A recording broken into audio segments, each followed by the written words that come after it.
Nikita Mirzani mencabut gugatan Wan Prestasi terhadap Dr. Reza Gadis. Kira-kira kenapa ya? Apakah karena lemah ataukah justru ini langkah cerdas sebelum melakukan serangan balik? Nah, sahabat channel, ini yang paling sering disalahpahami ya. Jadi di dalam dunia hukum perdata itu mencabut gugatan bukan berarti gugatan itu tidak berdasar. Apalagi kalau sejak awal gugatan ini kan sudah terdaftar ya di pengadilan dan proses sudah mulai berjalan.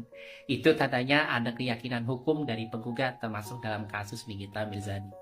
Sekarang kita mari realistis ya. Kasus pidana Nikita Mirzani saat ini akan memasuki babak yang serius menuju sidang pembuktian dan potensi tekanan psikologis serta publik yang makin besar ya. Nah, dalam kondisi begitu, fokus adalah segalanya. Jangan sampai dua perkara berjalan bersamaan, energi dan strategi terpecah. Apalagi sampai channel, jika perkara Wan Prestasi ini kan akan tetap bisa diajukan kembali di kemudian hari ya. Ya, memang dalam hukum perdata, pencabutan gugatan dengan hak ya, artinya gugatan bisa diajukan ulang. Jadi ya ini bukan mundur ya menurut saya, tapi regrouping strategi.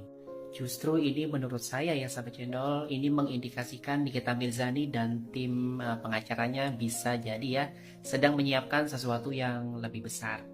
Karena dalam hukum kadang diam itu bukan menyerah tapi menyusun serangan balik. Apalagi kalau mereka melihat momentum publik yang saat ini mulai terbelah. Nah, buat hari ini yang ngeledekin netizen channel dan teman-teman yang sebelumnya menganalisis gugatan Wan Prestasi ini dengan serius ya, sahabat channel, kamu boleh beda pendapat, tapi jangan lupa mentertawakan strategi yang belum selesai itu seperti mentertawakan pemain catur yang baru aja narik bidaknya ke belakang. Kalau kamu nggak tahu strateginya ya jangan buru-buru bilang salah langkah. Jadi analisis hukum itu bukan seperti ramalan cuaca yang bisa ditebak pakai piling ya teman-teman. Kami para netizen yang belajar dan mengamati membaca dinamika hukum bukan buat cari sensasi ya. Gugatan itu bisa dicabut tapi logika dan kehormatan dalam berdiskusi harus tetap dijaga. Kalian tahu nggak baru-baru ini Nikita Mirzani resmi mencabut gugatan Wan Prestasi terhadap Dr. Reza Gadis. Ya, gugatan yang sempat memicu banyak perdebatan dan jadi bahan diskusi panjang ya di ruang-ruang netizen mendadak dicabut. Sebagian pendukung Dr. Reza mungkin langsung girang dan mengira ini tanda kelemahan. Tapi tunggu dulu sahabat cendol. Nah, sekarang netizen Cendol akan memberikan analisa spekulatif ya. Kenapa Nikita Mirzani bisa mengambil langkah ini? Mungkin ada yang akan setuju dan tidak setuju ya, tapi itu sah-sah saja teman-teman. Karena narasi ini saya bangun dari sudut pandang strategis berdasarkan praktik hukum dan logika, bukan emosi. Pertama kita perlu pahami ya sahabat cendol bahwa gugatan perdata apalagi Wan Prestasi itu adalah proses yang memakan waktu dan energi. Jadi kalau niat Nikita Mirzani mau menang cepat dan langsung membalikan opini publik maka gugatan ini bukan jalannya. Tapi saya menduga ya bahwa sejak awal gugatan Wan Prestasi ini adalah bagian dari strategi hukum jangka panjang Nikita Mirzani. Kenapa ya? Karena jika suatu saat Nikita Mirzani amit-amit sih ya, misalnya divonis bersalah dalam perkara pidananya, putusan Wan Prestasi kalau dimenangkan bisa jadi novum atau bukti baru untuk mengajukan peninjauan kembali atau PK. Jadi mungkin saja strategi awalnya bukan untuk menang di media, tapi untuk menyusun fondasi hukum ke depan. Nah, sidang pidana Nikita Mirzani ini kan sekarang memasuki tahap-tahap krusial sebenarnya.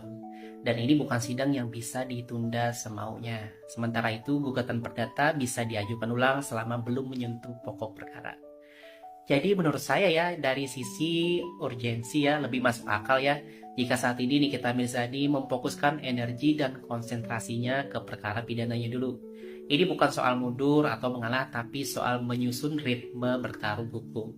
Ya seperti orang bermain catur ya, kadang mundur satu langkah bukan karena kalah tapi karena lagi membuat jebakan. Nah sahabat cendol, dalam praktik hukum di Indonesia kesepakatan di belakang layar itu bukan barang yang aneh ya. Kita nggak pernah tahu kan apakah antara Nikita dan Reza ada komunikasi damai di belakang layar. Ya mungkin aja mereka sudah sama-sama lelah ya dan memilih fokus pada proses hukum masing-masing. Atau mungkin ada kesepahaman untuk saling menahan serangan hukum di jalur tertentu. Apalagi menang perkara belum tentu menang secara sosial ya sahabat channel. Kadang justru damai bisa menjaga harga diri dua belah pihak di mata publik. Atau ya ada kemungkinan ya pihak Nikita Mirzani melihat bahwa saat ini publik terlalu fokus pada perkara pidananya. daripada membuat dua front pertempuran hukum sekaligus ya. Mereka memilih menjaga persepsi publik agar tidak terlihat terlalu defensif.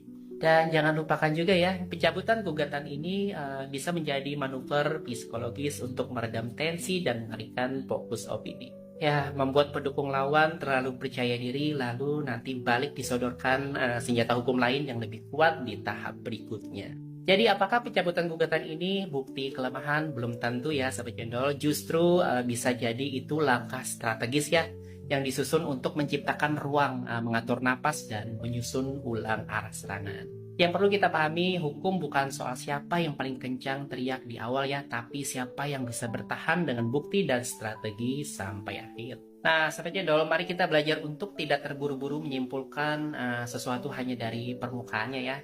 Kadang yang terlihat seperti kekalahan ternyata sedang menyimpan strategi besar.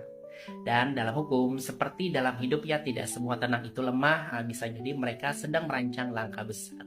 Kalau kalian punya pendapat, mari diskusi sehat di kolom komentar, kritik boleh asal logis. Karena netizen yang sehat bukan yang paling nyinyir, tapi yang paling berpikir. Nikita Mirzani dan Sindikat Pemeran. Sahabat Cendol, kalian sadar gak sih belakangan ini banyak banget yang tiba-tiba gencar banget ngomongin dugaan keterlibatan pihak lain di kasus Nikita Mirzani dan Ismail Marzuki. Ada yang bilang, loh di dakwaan aja kan disebut nama dokter detektif dan dokter Oki. Jangan-jangan mereka sindikat pemeras. Ya wajar sih ya kalau kita bereaksi atas nama penasaran. Tapi mari kita lihat ya dengan kepala dingin dan logika hukum. Nah pertama-tama Sobat Cendol, penyebutan nama seseorang dalam surat dakwaan itu tidak serta-merta menjadikan orang tersebut sebagai tersangka, apalagi terdakwa. Ya, nama-nama tersebut seringkali muncul dalam kronologi untuk menggambarkan alur peristiwa. Itu lazim ya, bukan hanya di kasus Nikita Mirzani dan Ismail Marzuki saja, tapi di banyak kasus pidana lainnya. Kedua, perkara ini kan sudah melewati dua fase hukum penting ya, diselidiki dan disidik oleh kepolisian, kemudian disaring dan dirumuskan dalam dakwaan oleh kejaksaan. Artinya Sobat Cendol, kalau memang ada cukup bukti keterlibatan pihak lain, baik dokter detektif maupun dokter Oki ya, atau siapapun mereka pasti sudah ditetapkan sebagai tersangka atau setidaknya diproses secara hukum. Tapi faktanya hingga detik ini ya, yang jadi terdakwa hanya Nikita Mirzani dan Ismail Marzuki. Maka ketika menyebut adanya sindikat dalam konteks hukum, itu belum bisa dibuktikan secara formil. Dan satu hal penting lagi nih Sahabat Cendol, coba deh kalian telisik lebih jauh ya, siapa pihak yang paling rajin menggiring narasi soal sindikat ini. Apa relasi personalnya dengan Nikita Mirzani dan berbicara atas kapasitas apa. Kadang gini loh, bukan hanya isi narasinya yang penting ya, tapi siapa yang menyuarakan dan untuk kepentingan apa. Kritik boleh Sahabat Cendol, curiga juga boleh banget, tapi jangan sampai biarkan nalar kita dikuasai oleh asumsi. Karena dalam hukum yang dihitung bukan opini tapi bukti. Netizen Cendol pamit, bukan untuk membuat kalian sepakat, tapi agar kita semua tetap sehat nalar dan nurani. Jangan lupa follow dan share.